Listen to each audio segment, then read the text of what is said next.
timnas Indonesia J.I. Jazz masuk radar AC Milan pada bursa transfer musim panas 2026. Kabar itu disampaikan jurnalis Italia yang biasa menulis di Sky Sports, Luca Cili. Di bawah Massimiliano Allegri, AC Milan gemar bermain dengan pola 3 back. Pola ini mengantarkan AC Milan melesat ke puncak klasemen Liga Italia 2025-2026 hingga pekan ke-13. Namun, jika AC Milan tampil di Liga Champions musim depan, Massimiliano Allegri tak bisa mengandalkan pemain yang itu-itu saja. Massimiliano Allegri membutuhkan pemain utama dan pelapis yang sama hebatnya. Karena itu, jasa J.I. Jazz bisa diandalkan. Pelatih Sassuolo Fabio Grosso rutin bermain dengan pola 4 back. Meski begitu, bukan berarti J.I. Jazz yang telah 12 kali turun di Serie A musim ini tak dapat diandalkan dalam pola 3 back. Saat membela Venezia FC pada 2023-2025, J.I. Jazz sering bermain dalam pola 3 back. Ia bermain sama baiknya ketika diperankan sebagai back tengah sebelah kanan, kiri, maupun sentral. Di timnas Indonesia, J.I. Jazz juga sering bermain dalam pola 3 back. Karena itu, jika benar diboyong AC Milan, J.I. Jazz diprediksi tak butuh beradaptasi lama dengan pola racikan Massimiliano Allegri. Timnas U22 Indonesia memulai petualangannya untuk mempertahankan medali emas SEA Games pekan depan.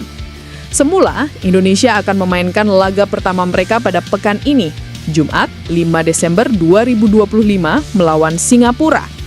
Jadwal pertandingan Timnas U22 Indonesia berubah dengan adanya pengunduran diri dari Kamboja. Singapura dipindah ke grup A, maka Garuda Muda baru memulai laga pada pekan depan. Tergabung di grup C SEA Games 2025 Thailand bersama Filipina dan Myanmar, Indonesia akan melawan Filipina lebih dulu pada Senin 8 Desember 2025 pukul 18.00 WIB. Tuntas menghadapi Filipina, mereka akan melawan Myanmar pada Jumat 12 Desember 2025 pukul 18.00 WIB. Dua pertandingan ini akan dimainkan di Stadion 700th Anniversary of Chiang Mai. Untuk mempertahankan emas, Indonesia perlu finish di posisi pertama grup untuk lolos ke babak semifinal yang diisi 4 tim, terdiri dari 3 juara grup dan 1 runner-up terbaik. Adapun di pesta olahraga terbesar se-Asia Tenggara ini, pelatih Indra Syafri sudah mengumumkan 23 skuad yang dipilih dari nama-nama terbaik dari pemusatan latihan yang digelar 2 kali pada bulan Oktober dan November, termasuk 4 laga uji coba melawan India U23 dan Mali U22. Kiper muda klub Liga Kosovo, Krairus Margono, layak diberi kesempatan tampil membela timnas Indonesia di ajang SEA Games 2025. Karena kehadiran pemain bernilai pasar 2,7 miliar rupiah ini, diyakini dapat memberikan tambahan kekuatan bagi tim besutan Indra Syafri tersebut. Pasalnya dari statistik selama mengawal pertahanan KF Dugajini di Liga Kosovo menunjukkan jika pemuda berdarah Indonesia-Iran ini bukan penjaga gawang kaleng-kaleng. Dengan usia yang masih terbilang muda, pemuda kelahiran New York, Amerika Serikat, 9 November 2001 ini sudah sering membuat clean sheet bersama klubnya, KF Dugajini. Apalagi tinggi badannya yang mencapai 191 cm sangat menunjang posisinya sebagai pengawal terakhir tim di bawah mistar gawang. Dari ringkasan statistik musim 2024-2025, Krairus Margono sudah tampil pada 18 pertandingan, terdiri 17 di Liga, Plus, dan di Piala Kosovo. Selain kualitasnya tak perlu diragukan, untuk memakai tenaga Krairus Margono tak sulit karena dia sudah punya KTP. Pemuda blasteran Indonesia dan Iran ini memang sudah menjadi WNI saat timnas Indonesia masih dibesut oleh Shin Tae-yong. Namun, dia menjadi WNI atas kemauan dan inisiatifnya sendiri. Krairus Margono menjadi WNI melalui jalur surat keterangan keimigrasian tanpa menjalani proses naturalisasi. Kabar positif datang untuk timnas Indonesia U22 menjelang tampil di SEA Games 2025 Thailand. Anggota Exco PSSI, Sumarji mengonfirmasi bahwa 2 pemain diaspora andalan, Ivar Jenner dan Marcelino Ferdinand, dipastikan akan segera bergabung bersama skuad Garuda Muda. Seperti diketahui, pelatih Indra Syafri sebelumnya telah memanggil 23 pemain untuk memperkuat tim di ajang multi-event terbesar Asia Tenggara tersebut. Dalam daftar itu, terdapat 4 nama pemain diaspora, yakni Ivar Jenner, Marcelino Ferdinand, Dion Marks, dan Mauro Zylstra. Menurut Sumarji, dua pemain Dion dan Mauro sudah terlebih dahulu bergabung bersama pemusatan latihan Timnas U22 di Thailand. Sementara itu, dua nama lainnya yakni Ivar Jenner dan Marcelino Ferdinand akan segera menyusul pada Rabu waktu setempat. Dengan kedatangan keduanya, komposisi 23 pemain Timnas Indonesia U22 akan lengkap untuk mengungkap pertandingan awal di fase grup SEA Games. Pada SEA Games 2025, Timnas Indonesia U22 masuk grup C bersama Filipina dan Myanmar. Rafael Struijk dan kawan-kawan akan memulai langkah mereka menghadapi Filipina U22 pada 8 Desember 2025. Garuda Muda berstatus juara bertahan dan membawa ambisi mempertahankan medali emas meski pemerintah hanya mengincar raihan perak. Anggota Exco PSSI, Sumarji, memberi info soal calon pelatih Timnas Indonesia yang sampai saat ini masih dinanti. Posisi pelatih Timnas Indonesia masih lowong dan terus jadi pembicaraan. Beragam nama jadi buah bibir, termasuk sosok dari Asia hingga Eropa. Tak hanya itu, isu pelatih juga mengemuka lantaran perwakilan PSSI sedang bergerak.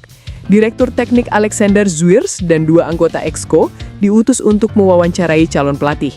Sumarji mengatakan calon pelatih Timnas Indonesia yang akan dibawa ke dalam rapat Exco PSSI untuk ditetapkan mengerucut pada dua nama. Hanya saja Sumarji enggan menyebutkan siapa dua calon tersebut. Yang pasti 3 utusan PSSI akan melaporkannya pada Exco untuk kemudian ditetapkan. Kami akan pilih 2 pelatih terlebih dahulu untuk dibahas lebih detail. Ya, tunggu saja karena kami mau cari yang terbaik, ujarnya menjelaskan. Dari para kandidat yang ditemui PSSI ini, nantinya akan ditetapkan daftar 1 hingga 5. 2 nama teratas yang dianggap paling cocok dengan Indonesia akan dibahas lebih mendalam. 5 nama yang sebelumnya beredar dalam rumor calon pelatih Indonesia, Timur Kapatse, Jesus Casas, Heimir Hallgrimsson, Giovanni van Bronckhorst, dan John Hertman. Kemungkinan Kapatse menjadi pelatih Timnas Indonesia menjadi sangat kecil karena baru digait klub Uzbekistan PFC Navbahor. Ketua Badan Tim Nasional, Sumarji, menegaskan keputusan Kamboja mundur dari cabang sepak bola SEA Games 2025 justru membawa angin segar bagi Timnas Indonesia U22. Dengan perubahan tersebut, Garuda Muda mendapatkan jadwal yang lebih ringan serta waktu persiapan yang jauh lebih ideal. Keputusan Kamboja mundur mempengaruhi distribusi grup dan jadwal pertandingan SEA Games 2025 di Thailand. Indonesia kini menempati grup C bersama Myanmar dan Filipina. Awalnya grup C berisi 4 negara termasuk Singapura, namun dengan absennya Kamboja, Singapura dipindahkan ke grup A bersama Thailand dan Timur Leste. Perubahan ini otomatis membuat Indonesia U22 hanya menghadapi 2 lawan di fase grup. Bukannya merugikan, Sumarji melihat kondisi ini sebagai sebuah keuntungan strategis. Timnas Indonesia U22 tak perlu memainkan banyak pertandingan dan dapat fokus menyiapkan kekuatan terbaik. Selain itu, Garuda Muda memperoleh waktu lebih panjang untuk melakukan persiapan sebelum laga pertama grup C. Saat ini Timnas Indonesia U22 sedang memantapkan latihan di Thailand. Komposisi tim hampir lengkap, hanya tinggal menunggu kedatangan 2 pemain andalan, yakni Ivar Jenner dan Marcelino Ferdinand yang dijadwalkan bergabung hari ini. Dengan waktu persiapan yang lebih panjang dan jumlah laga grup yang lebih sedikit, peluang Indonesia untuk melaju jauh di SEA Games 2025 semakin besar. Mantan pelatih Timnas Indonesia, Shin Tae-yong, dikabarkan akan terbang ke Jakarta pada 3 Desember 2025. Informasi tersebut disampaikan oleh mantan penerjemahnya saat di Timnas Indonesia, Jong Sek-so atau yang akrab disapa JJ. Menurut JJ, kedatangan Shin Tae-yong pada malam hari. Namun, ia belum menjelaskan akan ada agenda apa sang pelatih kembali ke Jakarta. Coach Shin akan ke Jakarta pada 3 Desember malam. Sampai ketemu, Coach Shin, ujar JJ. Juru taktik asal Korea Selatan ini menjadi salah satu sosok yang paling lama menangani skuad Merah Putih. Sejak bertugas pada awal 2020, Shin Tae-yong akhirnya harus merampungkan masa baktinya pada 2025. Selama kurang lebih 5 tahun mengasuh skuad Garuda, dia telah memberikan beberapa pencapaian yang istimewa. Dari segi trofi, juru taktik berusia 55 tahun itu memang belum berhasil memberikan gelar juara. Setelah melewati 3 edisi Piala AFF, STY hanya mampu mencapai 1 kali final pada 2020 dan gagal lolos ke semifinal pada 2024. Namun di bawah asuhan Shin Tae-yong ada banyak pencapaian bersejarah, termasuk lolos ke semifinal Piala Asia U23 2024 pada ajang debutnya hingga menembus babak 16 besar Piala Asia 2023.